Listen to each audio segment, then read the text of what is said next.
Ayan na guys, luto na ang aking adobong paa ng manok guys. Ayan, makikita nyo. Wow. Sarap talaga ito guys. Paparami ka ng kanin. Tsaka sarap din ito papakin. Ayan no, may sili pa oh. Ayan na guys ang aking Adidas.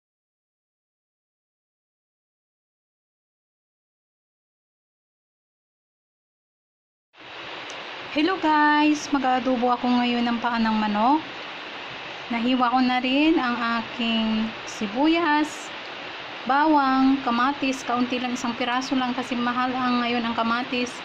Yung aking kalamansi, mas mura ngayon ang kalamansi guys, ang aking bawang. Yan guys, at ito yan naman yung paa ng manok. Naugasan ko na yan. Sa prusin ko yan na ikuha guys kasi last week ko pa yan binili. Yan guys, ang paa ng manok at ang aking mga ingredients dyan. Ayan na guys, okay na yung aking bawang. Lalagay ko yung kamatis,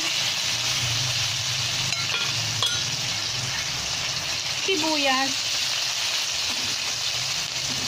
Yan guys, at halu-haluin lang yan. Haluin. Yan. Next, ilalagay ko yung aking paa ng manok guys. Yan.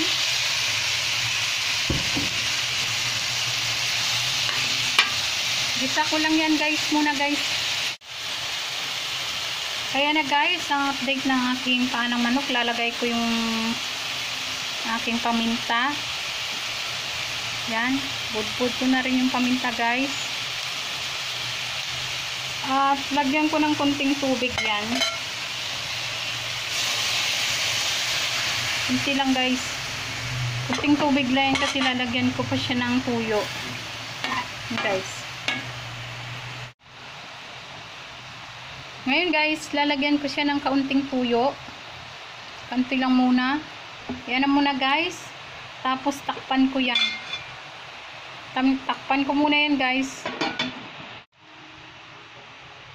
Ayan na guys, ang update ng aking adobong paa ng manok. Lalagyan ko na siya ng ginisa mix. Kaunti lang yan guys. Tapos, ang ilalagay ko na naman yung kalamansi. Kalamansi yan guys. Para matanggal lang yung lansa. Yan guys.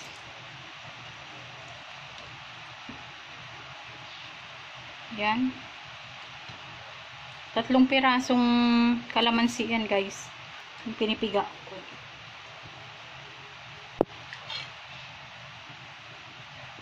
Apat na pirasong kalamansi pala itong nailagay ko sa aking manok. Paa ng manok. Ngayon guys, lalagyan ko lang siya ng siling labuyo. Ayan lang guys. Siling labuyo. Para magkunting anghang lang. Halu-haluin. Yan guys. Hanggang sa palambutin natin yan guys. Ang aking adobong paa ng manok.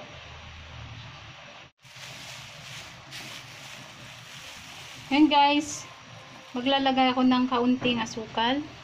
Yan. Yan lang munang ilalagay kong asukal guys. Para mag-agaw lang yung kunting anghang, tamis, tsaka yung maalat guys. Yan, may kunting asukal na yan guys. Ngayon naman guys, maglalagay ako ng kaunting asin lang. Tama na yan. Yan na guys. Halu-haluin natin yan. Halo-halo lang. At takpan yan guys. Takpan muna natin para nang lumambot pa siya guys. Ayan na guys, ang update ng aking adobo. Medyo tuyo na siya guys at malambot na rin ito. Luto na rin yan guys at tama na rin yung lasa. Yan na guys ang aking adobong paa ng manok guys. Off ko na rin tong apoy. Tapos maglalagay ako ng aking kakainin sa plato guys. Yan na guys. Off ko na yung apoy niyan. Ayan na guys, luto na ang aking adobong paa ng manok guys. Ayan, makikita nyo. Wow. Sarap talaga ito guys. Paparami ka ng kanin. Tsaka sarap din to papakin. Ayan no, may sili pa oh. Yan na guys ang aking Adidas. Paanang manok yan, adobong paanang manok yan guys. Oh ayan oh. Yan na guys, try nyo na yung lutuin ito.